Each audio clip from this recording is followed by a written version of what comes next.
The concrete slab came down like God's own hammer, missing Declan Morrissey's skull by 3 inches. The dust cloud that followed tasted like chalk and betrayal, though he wouldn't understand the second flavor until later that evening. He rolled out from under the collapsed section of the riverside tunnel, hard hat cracked down the middle, emergency flashlights spinning circles of light across the debris. 23 years as a structural engineer for the city, and this was the closest he'd come to being buried alive. The irony wasn't lost on him. He'd signed off on this very tunnel's safety inspection just 6 months ago. Jesus Christ, Declan. Tommy Fitzpatrick's voice echoed from the entrance. You alive in there? Still breathing, Declan called back, brushing concrete dust from his jacket. His hands shook slightly, not from fear, but from the adrenaline rush of survival. At 48, he'd learned to recognize the difference.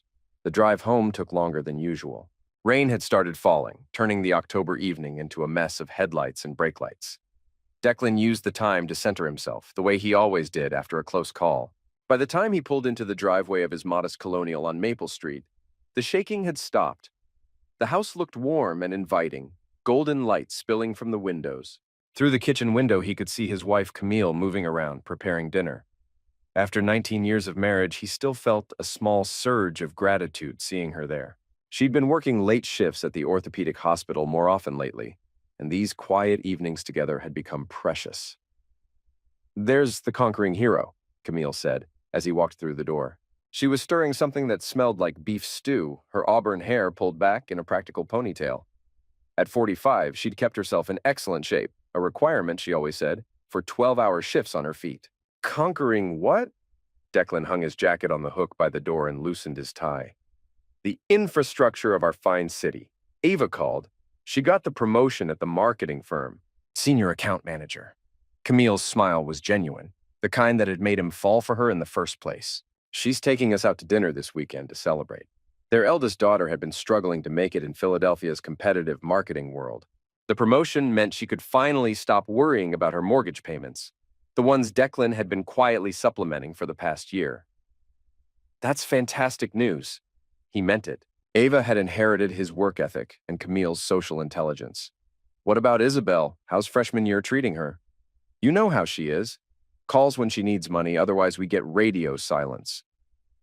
Camille ladled stew into 2 bowls. She's 18, Declan. It's normal. Normal. The word had become their family's unofficial motto. Normal mortgage payments, normal college tuition, normal marriage. Declan had built his entire life around being normal, reliable, steady. It was what had attracted Camille to him in the first place, or so she'd told him on their 3rd date 20 years ago. I almost got crushed by a concrete slab today, he said, settling into his chair at the kitchen table. Camille paused, spoon halfway to her mouth. What? Tunnel inspection. Section collapse. Missed me by inches. He took a bite of stew, savoring the warmth. Makes you think about mortality. Oh my God, Declan. Are you hurt? She reached across the table to touch his hand. Just shaken up. But it got me thinking, maybe we should take that vacation we've been talking about. Costa Rica, remember? The one we saw in that travel magazine. Something flickered across Camille's face. So quickly he almost missed it. Annoyance, frustration. It was gone before he could be sure. We can't afford Costa Rica right now, she said. Not with Ava's situation and Isabel's tuition. We could make it work. Life's short, Camille. Today proved that. Life's also expensive. Her tone had shifted, becoming slightly sharper. Some of us have to be practical. The comment stung, but Declan let it slide. Camille had been working double shifts lately, picking up extra administrative duties at the hospital. She was tired, stressed. He understood. After dinner, they settled into their usual routine. Camille retreated to her home office to catch up on paperwork while Declan channel surfed in the living room. The near-end experience had left him restless, unable to focus on the mindless sitcoms Camille usually enjoyed. He wandered upstairs to check his email, settling into the small desk in their bedroom. Bills, work updates, spam, nothing unusual. He was about to close the laptop when he noticed Camille's phone charging on her nightstand. It was buzzing. Declan had never been a jealous husband. In 19 years of marriage, he'd never once checked Camille's phone or questioned her whereabouts. Trust had been the foundation of their relationship from the beginning. But something about the insistent buzzing made him glance over. The screen lit up with a message notification. Not from her usual phone. This was a second device, smaller and sleeker than her regular iPhone. a phone he'd never seen before. "Can't wait to see you tomorrow. Room 412 at the Marriott." Declan stared at the message until the screen went dark. Then he sat there in the growing darkness, listening to the sound of his own breathing. 23 years of engineering had taught him to methodically analyze problems. First, gather data. Then, form hypotheses. Finally, test conclusions. The data was limited but clear. Camille had a second phone. Someone named W was meeting her at a hotel room. The timing suggested a pattern: her recent late nights, the extra shifts she'd mentioned. Declan's hands moved with practiced efficiency. He opened his laptop and began searching. Hotel reservations could be traced. Phone records could be subpoenaed. Financial records could be analyzed. But first, he needed more information. He crept downstairs, avoiding the creaky step third from the bottom. Camille's office door was closed, soft light spilling from underneath. He could hear her typing, the sound rhythmic and focused. Her purse sat on the kitchen counter where she'd left it. Inside, he found her regular phone, wallet, and keys. Nothing unusual. But as he started to close the purse, his fingers found something else, a small piece of paper tucked into the side pocket. A hotel receipt. The Marriott, downtown, 3 nights ago. Room 412. Declan photographed the receipt with his phone, then carefully placed it back where he'd found it. His engineering mind was already working through the implications, calculating angles and stresses, points of failure. The next morning, Camille left for work earlier than usual. She kissed him goodbye at the door, the same quick peck she'd given him every morning for 19 years. But this time, Declan noticed things he'd missed before. The way her eyes didn't quite meet his, the slight tremor in her voice when she said she'd be working late again. "Another double shift?" he asked. Dr. Klein scheduled an emergency board meeting. "Budget review?" She adjusted her purse strap, the same purse that had held the hotel receipt. "Don't wait up." After she left, Declan sat at the kitchen table with his coffee and planned his day. He had 3 tunnel inspections scheduled, routine work that would keep his hands busy while his mind processed what he'd discovered. But first, he made a phone call. "Fitzpatrick Investigations," a gravelly voice answered. "Tommy, it's Declan Morrissey. I need to ask you about something." Tommy Fitzpatrick had been Declan's college roommate before becoming a private investigator. They'd stayed in touch over the years, meeting for drinks every few months to complain about the Phillies and their aging bodies. "What's going on, Deck?" "Hypothetically speaking, if someone wanted to verify certain activities, what would be the best approach?" "Hypothetically speaking, you sound like a man who's found something he wishes he hadn't." Declan said nothing. "Meet me at Flanagan's after work," Tommy said. "We'll talk." The day passed in a blur of concrete and measurements. Declan went through the motions of his inspections, but his mind kept returning to the hotel receipt, the mysterious phone, the message from W. By evening, he'd formed a working hypothesis. Camille was having an affair.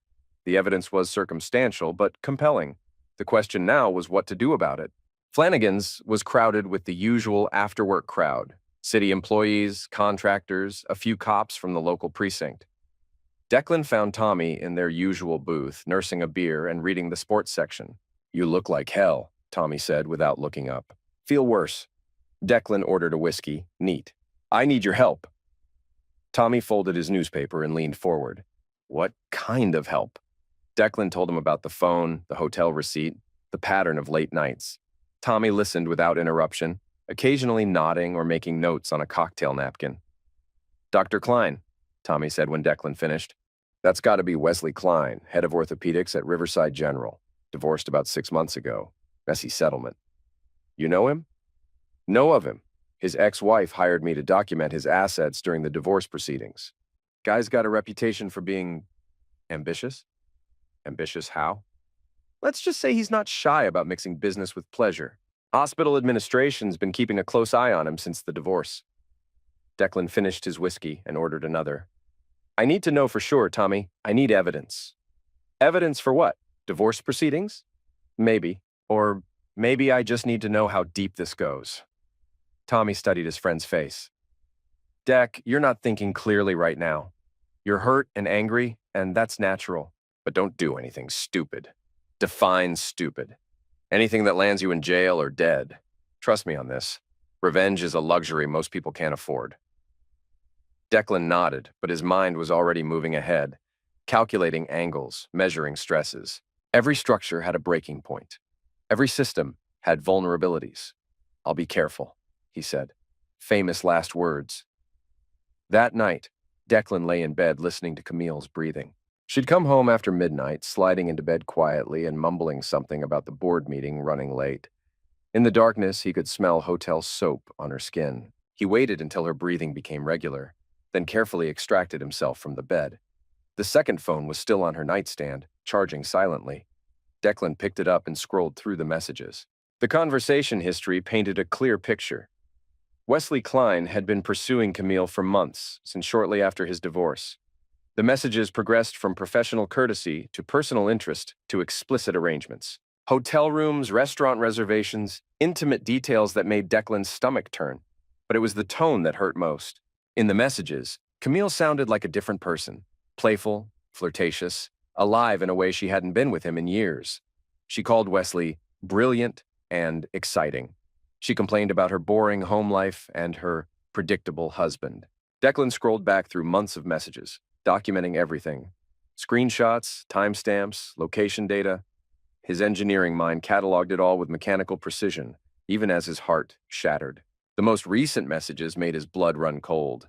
Wesley, your husband suspects? Camille. No, he's completely oblivious, probably wouldn't notice if I moved out. Wesley. Maybe it's time to make that happen. Camille. Not yet. Need to secure the finances first. He's got everything tied up in joint accounts. Wesley. I can help with that. I know people. Camille. Let's discuss it tomorrow. Room 412. Declan set the phone down carefully and walked to the bathroom. He splashed cold water on his face and looked at himself in the mirror. The man staring back was a stranger. Hollow-eyed, pale, aged years in a single day. His phone buzzed with a text from Tommy. Found something. Meet me tomorrow at lunch. Flanagan's. Declan deleted the message and returned to bed. Camille stirred as he settled back under the covers. You okay? She murmured. Fine, he whispered. Just checking the time. She made a small sound of acknowledgement and rolled away from him. Within minutes, she was asleep again, leaving Declan alone with his thoughts and the weight of what he'd discovered. The next day crawled by with agonizing slowness. Declan went through his morning routine on autopilot. Shower, coffee, kiss goodbye from his cheating wife. At work, he buried himself in reports and calculations, anything to keep his mind occupied. At lunch, he met Tommy at Flanagan's. The bar was less crowded than the night before, mostly city workers grabbing quick meals between shifts. I've got good news and bad news, Tommy said, sliding a manila envelope across the table. The good news is your wife's boyfriend is in trouble. The bad news is he's taking her down with him. Declan opened the envelope. Inside were financial records, hospital documents, and surveillance photos. The pictures showed Camille and Wesley Klein entering and leaving the Marriott on multiple occasions over the past 3 months. Hospital's been investigating Klein for Medicare fraud, Tommy explained. Falsifying surgery records, billing for procedures that never happened. They're building a case against him. What does this have to do with Camille? She's been helping him. Hospital records show she's been accessing patient files she shouldn't have access to, backdating procedure authorizations. If they can prove she's been involved, she's looking at criminal charges. Declan stared at the photos. In one, Camille was laughing at something Wesley had said, her face bright with an expression Declan hadn't seen in years. In another, they were holding hands across a restaurant table, looking like any other couple in love. How long have you known? Tommy asked. 2 days, since I found her second phone. What are you going to do? Declan closed the envelope and met his friend's eyes. I'm going to protect myself. No, Tommy, listen to me. She's been planning to leave me. She's been stealing from the hospital. She's been lying to me for months, maybe years. And I'm supposed to what? Pretend it never happened? I'm saying don't do anything that'll destroy your life too. My life's already destroyed. Declan stood up, envelope in hand. I'm just deciding what to build from the ashes. That afternoon, Declan visited his lawyer. James Morrison had handled the family's legal affairs for years. Wills, real estate transactions, the occasional contract dispute.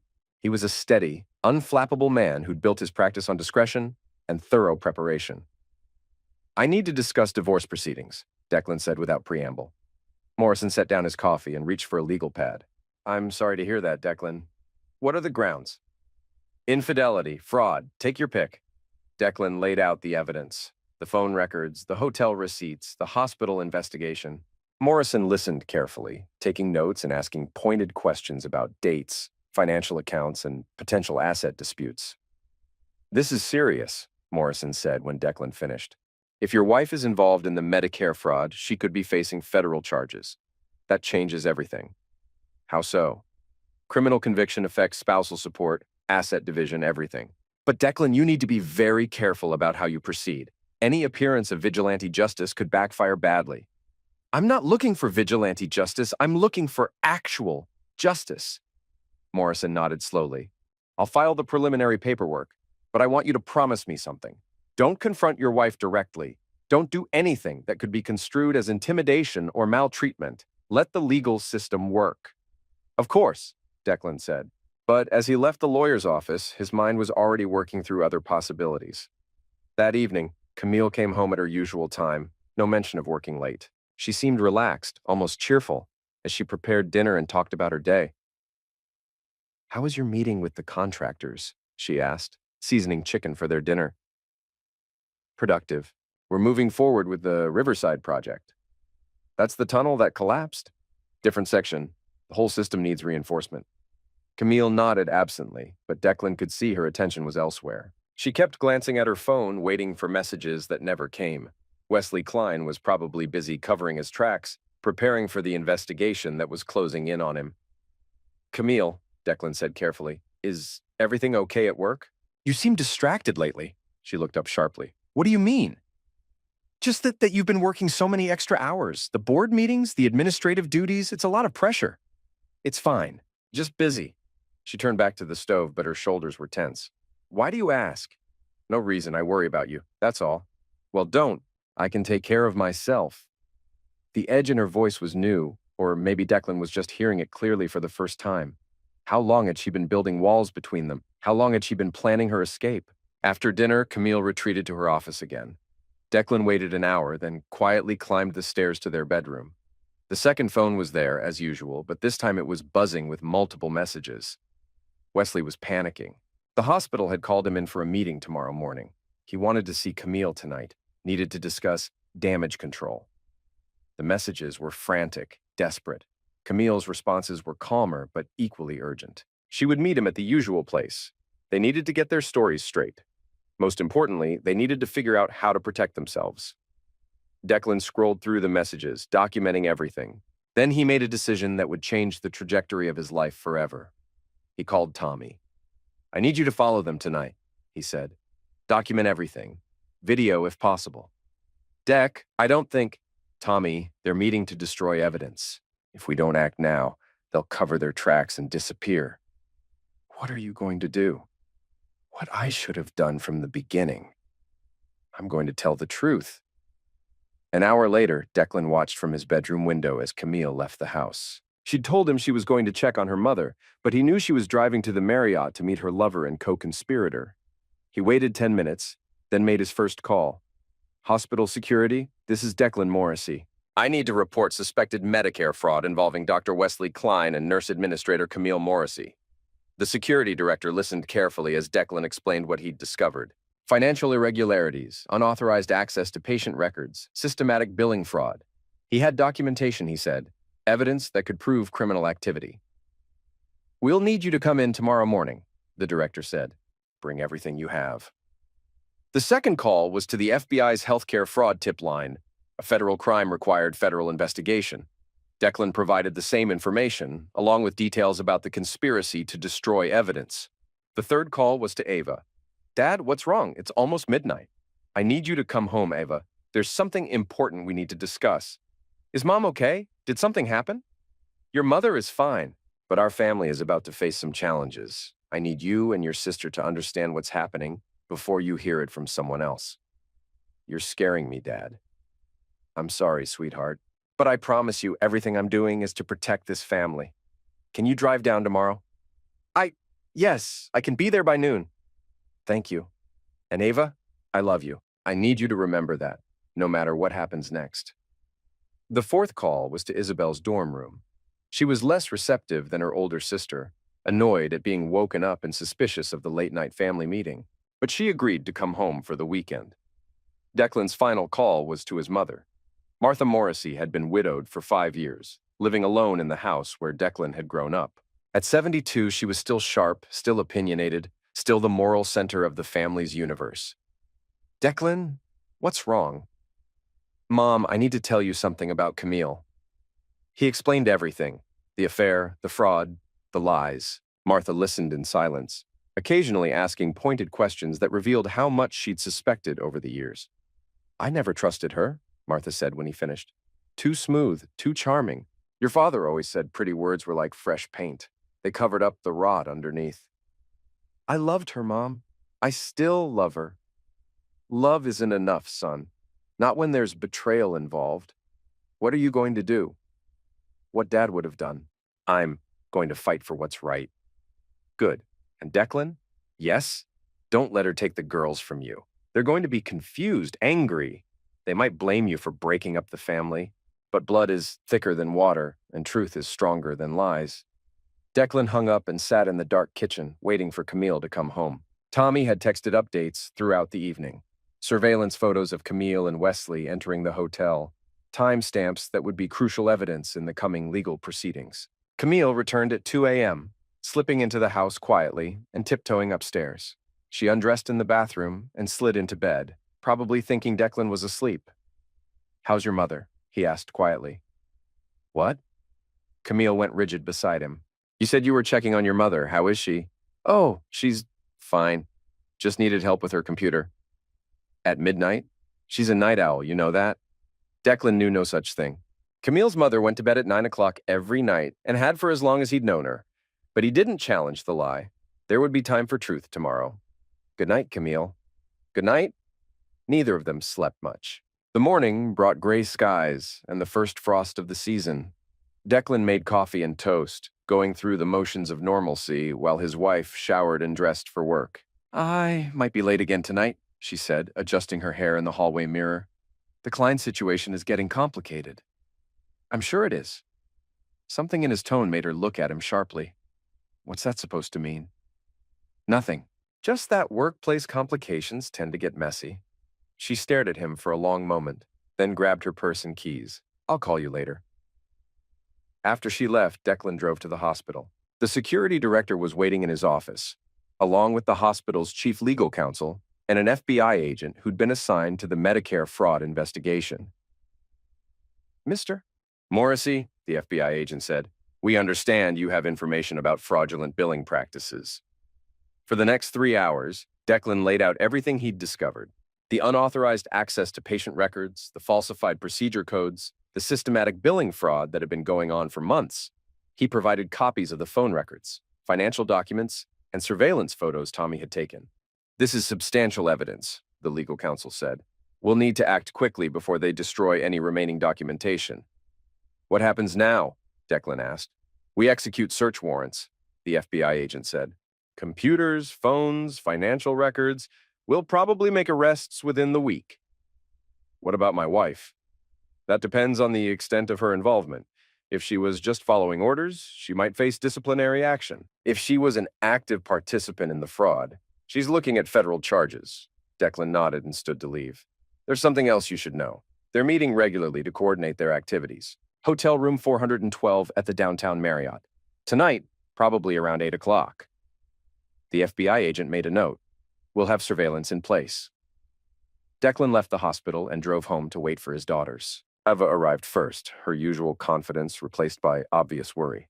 Dad, what's going on? You sounded terrible on the phone. Sit down, sweetheart. We need to talk. Isabel arrived an hour later, still in her college sweatshirt and looking like she'd rather be anywhere else. At 18, she'd developed the selective hearing and defensive attitude that came with freshman year independence. This better be important, she said, dropping her backpack by the door. I've got a paper due Monday. It's important, Declan said. Sit down. He told them everything. The affair, the fraud, the investigation. Ava listened with growing horror, asking questions and trying to understand the implications. Isabel sat in stony silence, her face revealing nothing. So, you're divorcing Mom, Ava said when he finished. Yes, because she cheated on you. Because she betrayed our family in every way possible. This is BS, Isabel said suddenly. You're destroying our family because you're jealous. I'm not destroying anything, Isabel. Your mother did that when she chose to lie and steal and cheat. Maybe she wouldn't have cheated if you weren't so boring. The words hit Declan like a physical blow. Ava gasped, but Isabel continued, her voice gaining strength and cruelty. You think you're so noble, but you're just a coward. Mom deserves better than spending her life with someone who can't even afford to take her on vacation. Isabel, stop, Ava said. No, I won't stop. Dad, you're pathetic. You sit there with your spreadsheets and your boring job, and you wonder why Mom looked for excitement somewhere else. You drove her away. Declan felt something cold settle in his chest. I see. And now you're trying to destroy her career because you can't handle the fact that she found someone better than you. Someone better, Declan repeated. Someone who steals from sick people. You don't know what really happened. You're just making assumptions. I have evidence, Isabel. Documented proof. Then you're a sick person for spying on your own wife. Eva tried to intervene, but Isabel was on a roll. Her 18-year-old righteousness and college freshman confidence combining into something cruel and cutting. You know what, Dad? I'm glad Mom found someone who appreciates her. She's been miserable with you for years. We all saw it. We, Mom, me, Eva, even Grandma Martha, we all talked about how you were holding her back, how she deserved better. Grandma Martha even suggested Mom should look for someone who could make her happy. Declan felt the world shift beneath his feet. Grandma Martha said that. She said marriage was about finding joy, not just settling for security. She said Mom should experiment, see what else was out there. The room fell silent. Ava was staring at her sister in horror, but Declan was processing the deeper betrayal. His own mother had encouraged his wife's affair. I see, he said quietly. And what did you tell your mother when she asked for this advice? I told her to go for it, Isabel said defiantly. I told her life was too short to waste on someone who couldn't make her happy. And you, Eva? Ava's voice was barely a whisper. I didn't know she was married to someone else. I thought she was just unhappy. But you encouraged her to leave me. I encouraged her to find happiness. I didn't know she was committing crimes. Declan stood up slowly, his body feeling heavy and old. I want both of you to leave. Dad? Ava started. No, you've made your positions very clear. You think I'm boring and pathetic. You think your mother deserves better than me. You encouraged her to find that somewhere else. His voice was calm, almost conversational. So now, you can live with the consequences of that advice. What do you mean? Isabel asked, some of her defiance wavering. I mean you're on your own. No more mortgage help for you, Ava. No more tuition payments for you, Isabel. You want to support your mother's choices? You can support yourselves. You can't do that, Isabel said. I can do exactly that. I've already called the bank. Eva's mortgage supplement stops immediately. Isabel, your next semester's tuition is due in January. You'll need to find your own funding. That's not fair, Ava said, tears starting to fall. We're your daughters. You're your mother's daughters, Declan corrected. You've made that abundantly clear. Now you can choose which parent you want to live with. Dad, please, Ava said. I'm sorry. I didn't mean... You meant every word, both of you, and that's fine. But don't expect me to pay for the privilege of being insulted and betrayed. Isabel's face had gone pale. You're really going to destroy our family over this? I didn't destroy our family. Your mother did. I'm just deciding who gets to pick up the pieces. He walked to the front door and opened it. I want you both out of my house. You can stay with your mother or your grandmother or your precious Dr. Klein. But you can't stay here. Eva was crying openly now. Daddy, please, I'm sorry. I didn't understand. You understood perfectly. You just didn't think there would be consequences. But I need help with the mortgage. I can't afford... Then you'll lose the house. Or you can ask your mother to help you. She's been planning to leave me anyway, right? She must have been setting aside money for her new life. Isabel stood up, her jaw set with teenage stubbornness. Fine, we don't need you anyway. Mom's going to be so much happier without you. I'm sure she will be. From her prison cell. She's not going to prison. You're just trying to scare us. Federal Medicare fraud carries a mandatory minimum sentence of 5 years. Wire fraud adds another 5. Conspiracy charges add another 5. Your mother is looking at 15 years minimum, assuming she cooperates with the investigation. The color drained from Isabel's face. You're lying. I'm an engineer, sweetheart. I don't lie about facts. Eva was sobbing now. Dad, please. Can't we work this out? Can't we be a family? We were a family, then you all decided I wasn't good enough. Now you get to live with that decision. He stood by the open door, waiting. After a long moment, Ava gathered her purse and keys, still crying. Isabel followed, her face set in an expression of defiant hatred. I'll never forgive you for this, she said as she passed him. I'll never forgive you either, Declan replied. So we're even? He closed the door behind them and walked to the kitchen window. He watched as they argued beside Eva's car, probably trying to decide where to go. Finally, they drove away together, leaving Declan alone in the house he'd bought for his family. He poured himself a drink and sat at the kitchen table, processing what had happened. In the space of 24 hours, he'd lost his wife, his daughters, and his mother. But for the first time in years, he felt completely clear about what he needed to do. His phone buzzed with a text from Tommy. FBI arrested Klein at the hotel. Camille in custody. Call me. Declan deleted the message and poured another drink. Then he called his lawyer. Morrison, it's Declan. I need you to accelerate the divorce proceedings. And I need you to remove my daughters from my will. Declan, are you sure about this? You're going through a traumatic... I'm sure. They've made their choice. Now I'm making mine. What about your mother? What about her? Are you going to tell her what happened? Declan considered this. Yes, but not tonight. Tonight I'm going to sit in my house and enjoy the quiet. For the first time in months, Declan felt peace. The waiting was over. The pretending was over. The marriage was over. The war was just beginning. The next morning brought news coverage of the arrests. Dr. Wesley Klein and nurse administrator Camille Morrissey had been charged with conspiracy to commit Medicare fraud, wire fraud, and theft of government funds. The local news ran their mugshots, Klein looking haggard and desperate, Camille looking shocked and disbelieving. Declan's phone rang constantly. Reporters, neighbors, co-workers, family friends. He ignored them all. Instead, he drove to his mother's house. Martha Morrissey was waiting for him, having seen the news coverage. She opened the door before he could knock, her face grave and guilty. I heard, she said simply. Did you? Declan stepped inside, noting how small and frail his mother looked. Did you hear that your advice to my wife has resulted in federal charges? Martha closed the door and walked to her kitchen. I never told her to commit crimes. But you told her to find someone else. You told her to experiment. You encouraged her to betray her marriage vows. I told her to find happiness. At my expense. Martha turned to face him, her chin raised in defiance despite her obvious guilt. You were making her miserable, Declan. She came to me crying, saying she felt trapped, saying she needed more than what you were giving her. So you told her to have an affair. I told her to consider her options. Marriage isn't a prison sentence. It's a commitment, a promise, something you and Dad taught me to honor. Your father and I had passion, Declan. We had fire. You and Camille had routine. The words cut deep because they contained a grain of truth. Declan had built his marriage on stability, reliability, trust. He'd thought those were virtues. So my daughters knew about this. They knew you were encouraging their mother to leave me. Martha's face crumpled slightly. They were worried about both of you. The girls love you, Declan. Funny way of showing it.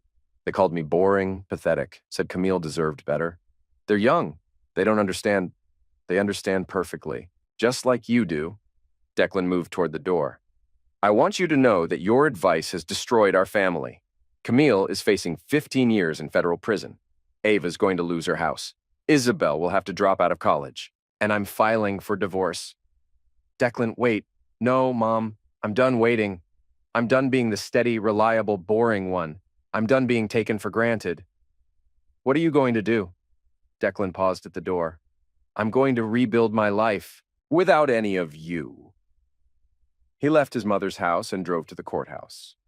The divorce papers were ready for filing, along with restraining orders that would prevent Camille from accessing their joint accounts or returning to the house. The judge will want to schedule a hearing, Morrison explained. But given the criminal charges, this should be straightforward. You'll get the house, the retirement accounts, everything. What about spousal support? Criminal conviction eliminates her claim to alimony. She'll be lucky to avoid complete financial ruin. Declan signed the papers and walked out into the crisp autumn air. His phone buzzed with another call from Eva, but he sent it to voicemail. He was done being manipulated by tears and apologies. Instead, he drove to Tommy's office. You look like a man with a plan, Tommy said, pouring coffee from a pot that looked like it hadn't been cleaned since the Clinton administration. I need more information about Wesley Klein. The guy's finished, Deck. Career over, medical license suspended, facing federal charges. What more do you want? I want to know how deep this goes. Who else was involved? What other secrets he's hiding? Tommy leaned back in his chair. You want revenge? I want justice. Same thing sometimes. Klein destroyed my marriage. He corrupted my wife. He stole from sick people. And he's probably going to plea bargain his way to a lighter sentence while Camille takes the fall. What do you want me to find? Everything. His finances, his other relationships, his medical history, his family connections. Everything that could be used against him. That's going to be expensive. I can afford it. Declan pulled out his checkbook. I've got 19 years of marriage savings and no family to spend it on. Tommy took the check and nodded. I'll have a full report by the end of the week. Declan's phone rang as he left Tommy's office. This time it was his lawyer. Declan, we have a problem. Camille made bail. She's been released pending trial. Where is she? We don't know. She's not allowed to contact you directly because of the restraining order, but she's legally free to move around the city. What about the house? Still protected. She can't go within 500 feet of the property. Declan felt a cold satisfaction. Camille was discovering what it felt like to be homeless, cut off from her support system, facing an uncertain future. His phone buzzed with a text from an unknown number. We need to talk. See. He deleted the message without responding. The next few days passed in a blur of legal meetings, financial arrangements, and paperwork. Declan moved through it all with mechanical precision, settling his affairs and preparing for the next phase of his life. He returned to work, ignoring the stares and whispered conversations of his coworkers. The story had made the local news, and everyone knew about his wife's arrest. But Declan found he didn't care about their opinions or their pity. On Thursday morning, Tommy called with his report. Klein's broke, Tommy said without preamble. Divorce settlement wiped him out, legal fees are destroying what's left. He's been borrowing money from some very unsavory people. What kind of people? The kind who break legs when loans don't get repaid. Klein owes about $50,000 to a guy named Vincent Torino, small-time loan shark who operates out of South Philly. Interesting. Gets better. Klein's been selling prescription pills on the side. Oxycodone mostly, using his medical access to feed street dealers. How long? At least 2 years. Maybe longer. Does Camille know about this? Hard to say, but some of the pill transactions were processed through the hospital's billing system. If she was helping with the Medicare fraud, she might have seen the prescription irregularities. Declan processed this information. Pill dealing carried much heavier penalties than fraud. If Klein was dealing, and if Camille knew about it, her legal situation was about to get much worse.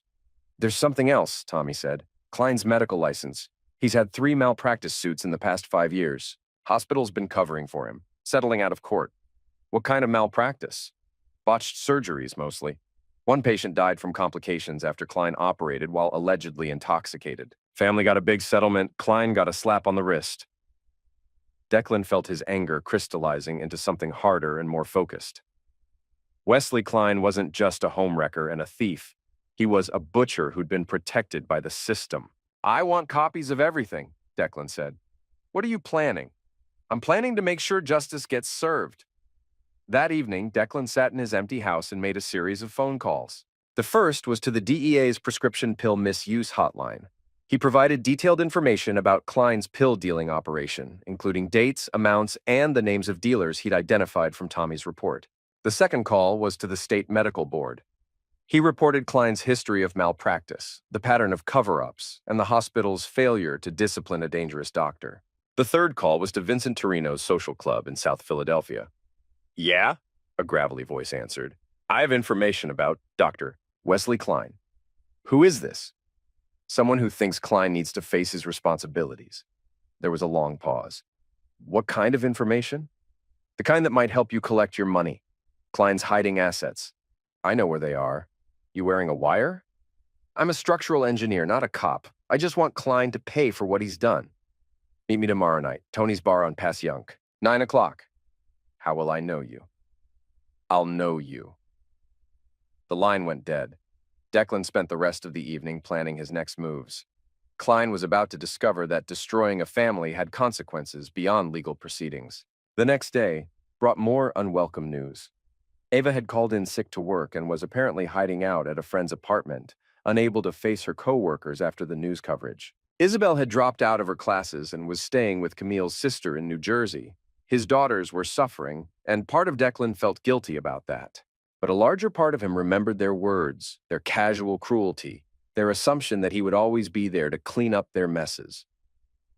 At 9 o'clock that evening, Declan walked into Tony's bar. It was a narrow, smoky place with cheap beer and expensive silence. Vincent Torino was exactly what Declan had expected. Short, thick, wearing a tracksuit that had seen better decades. "You, the engineer?" Torino asked, gesturing to an empty chair. "That's me. What do you know about Klein?" Declan laid out Klein's financial situation, the divorce settlement, the hidden accounts, the property transfers designed to shield assets from creditors. Torino listened carefully, occasionally asking pointed questions that revealed a sharp understanding of money and leverage. "Why are you telling me this?" Torino asked when Declan finished. "Klein destroyed my family. I want him to face consequences. Legal consequences ain't enough?" "Legal consequences don't cover pain and suffering." Torino smiled, showing teeth that had seen too many fights. "I like you, engineer. You got balls. Most people, they just whine to lawyers. I'm not most people." "No, you ain't." Torino finished his beer and stood up. "Klein's gonna pay what he owes, one way or another. Thanks for the information." As Declan left the bar, he felt a dark satisfaction. Klein was about to learn that actions had consequences, and some debts couldn't be discharged through bankruptcy. Over the weekend, the news got worse for Klein and Camille. The DEA raided Klein's apartment and found evidence of prescription pill trafficking. Additional federal charges were filed, carrying mandatory minimum sentences that would put both of them away for decades. Camille's lawyer called Morrison with a plea deal offer. She would testify against Klein in exchange for reduced charges and a shorter sentence. "What do you want me to tell them?" Morrison asked. "Tell them I don't care what she does," Declan said. "She made her choices. Now she gets to live with them." "Declan, she's still your wife. She's my soon-to-be ex-wife and a federal criminal. I have no interest in her legal strategy." That afternoon, Declan received a visit from Eva. She looked terrible. Pale, thin, her usual confidence completely shattered. "Dad, please," she said when he opened the door. "Can we talk?" "There's nothing to talk about." "Yes, there is. I know you're angry, and you have every right to be. But I'm losing everything. The bank's foreclosing on my house. I might lose my job. I need help." "You chose your side, Eva. You called me pathetic and boring. You said your mother deserved better than me. I was wrong. I was stupid and wrong, and I'm sorry." "Sorry doesn't pay your mortgage." Ava started crying again, the kind of hopeless sobbing that came from genuine desperation. "Dad, I don't know what to do. I don't have anyone else to turn to. You have your mother. Mom's in jail. She can't help anyone. Then you have Grandma Martha. She's the one who encouraged this whole situation. Grandma's broke too. Social Security barely covers her rent." Declan felt a moment of wavering, the old instinct to protect and provide reasserting itself. But then he remembered Eva's words, her casual dismissal of his worth, her encouragement of her mother's betrayal. "I'm sorry you're in this situation," he said, "but you helped create it. You encouraged your mother to destroy our family. Now you get to experience the consequences. But I'm your daughter. You're Camille's daughter. You chose her side, remember?" Eva's face crumpled. "Dad, please, I'll do anything. I'll apologize publicly. I'll testify against Mom. Anything. Just please don't abandon me." "I'm not abandoning you. I'm letting you experience independence." "Isn't that what you wanted? For your mother to be free from her boring, pathetic husband?" "That's not what I meant." "That's exactly what you meant. You just didn't think it would cost you anything." Declan closed the door and walked back to his kitchen. Through the window, he could see Eva sitting in her car, sobbing into her phone, probably calling Isabel or Camille's sister or anyone who might offer help. But Declan was done being the family's emergency fund. He'd spent 19 years providing stability and support, only to be told he wasn't good enough. Now his wife and daughters were learning what life looked like without his steady, reliable, boring presence. His phone buzzed with a text from Tommy. Klein got beat up in jail. Broken ribs, concussion. Word is, Vincent's people got to him. Declan deleted the message and poured himself a drink. Justice was being served, one way or another. The following week brought the preliminary hearing for Klein and Camille's case. Declan attended, sitting in the back of the courtroom and watching as his wife shuffled in wearing an orange jumpsuit and shackles. She looked older, smaller, defeated. When her eyes met his across the courtroom, he saw desperation and pleading. But Declan felt nothing except cold satisfaction. The prosecutor laid out the charges: Medicare fraud, wire fraud, prescription pill trafficking, conspiracy, money laundering. The evidence was overwhelming. Phone records, financial documents, surveillance footage, witness testimony. Klein's lawyer argued for reduced bail, citing his client's medical condition after the jail attack. The judge was unsympathetic. "Doctor, Klein stands accused of stealing from sick people and dealing pills," the judge said. Bail is denied.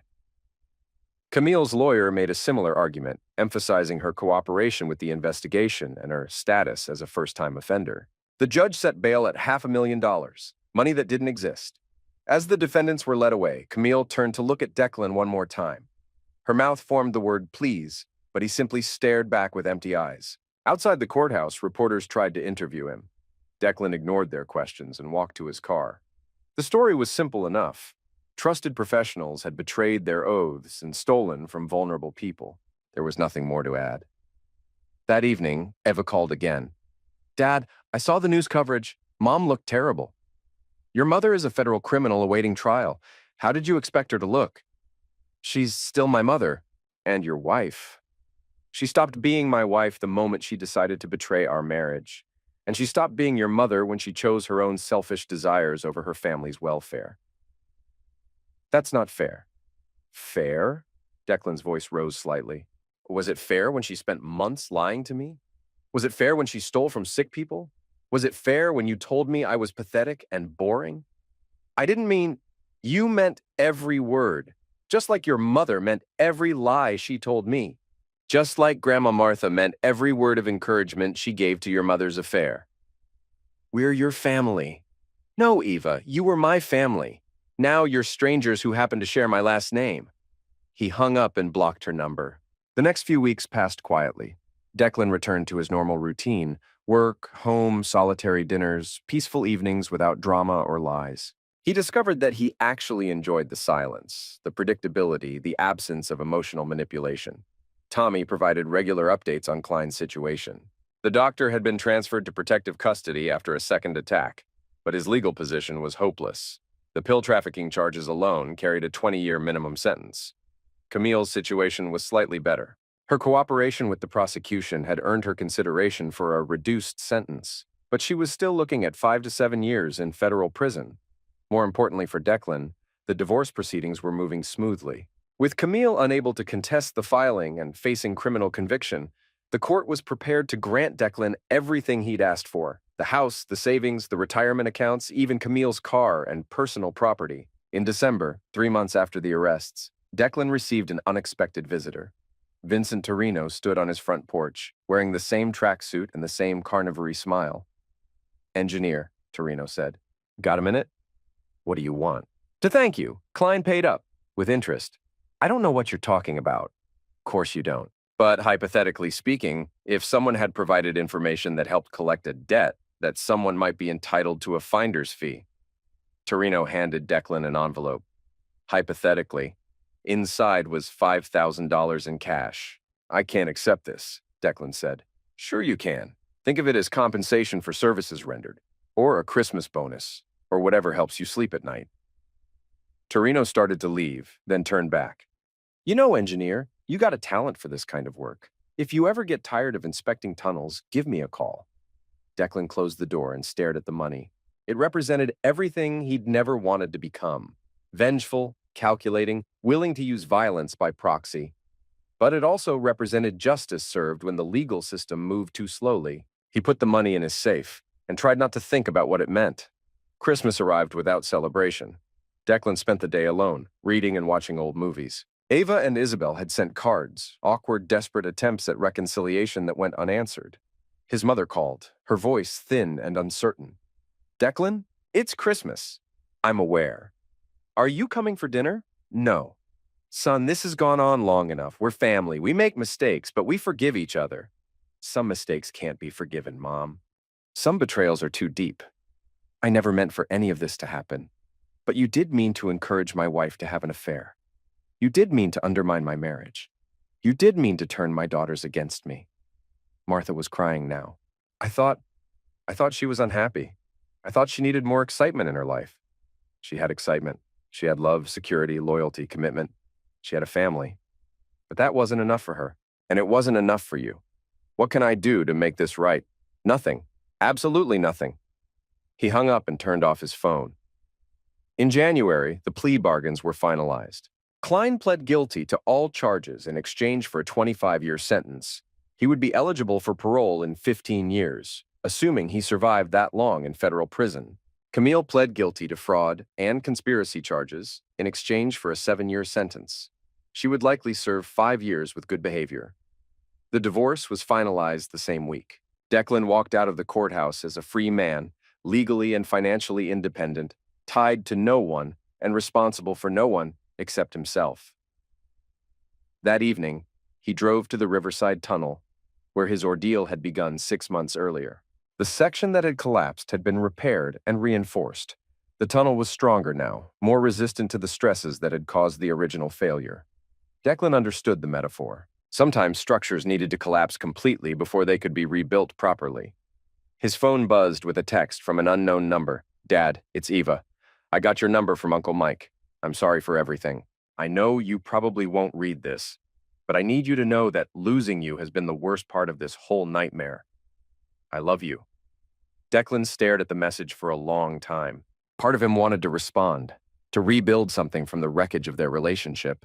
But a larger part of him remembered the casual cruelty, the entitled expectation that he would always be there to fix their problems. He deleted the message and drove home to his empty house. Spring arrived with new construction projects and the promise of longer days. Declan had settled into his new routine: work, solitary dinners, evening walks, weekend projects around the house. He'd lost 30 pounds and gained a sense of purpose he hadn't felt in years. Tommy stopped by one evening with news. "Klein's dead," he said without preamble. "What?" "Found him in his cell this morning. Apparent self-destruction. Bedsheet noose." Declan felt nothing except mild curiosity. "Any note?"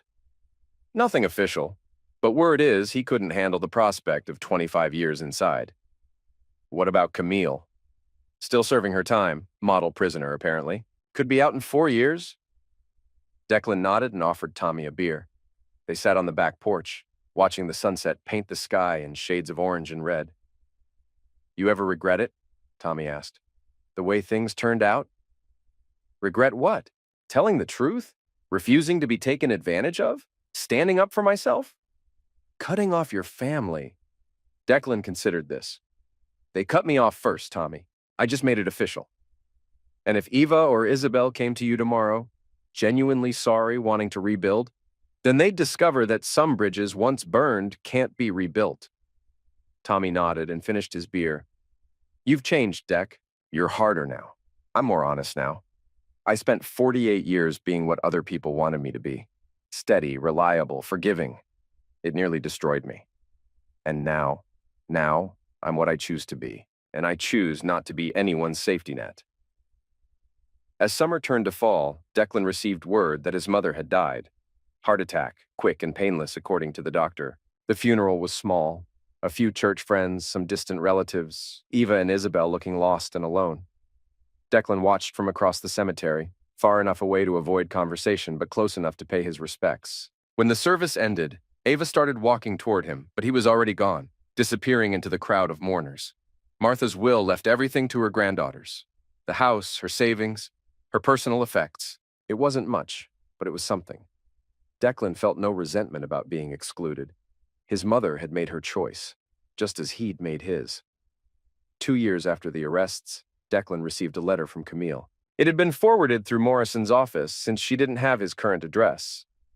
"Declan, I know you probably won't read this, but I need to try. I've had 2 years to think about what I did to you, to us, to our family. There are no excuses. I was selfish, cruel, and stupid. I threw away 19 years of marriage for a few months of excitement. I know I destroyed everything. I know the girls blame me for losing you. I know I ruined their lives as much as I ruined ours. But I need you to know that I never stopped loving you, even when I was betraying you. Wesley is dead. I suppose you heard. He couldn't face the consequences of what we'd done. I think about that every day, how our selfishness led to so much destruction. I don't expect forgiveness. I don't deserve it. But I want you to know that I understand now what I had, what I threw away. You were the best man I ever knew, and I was too stupid to appreciate it.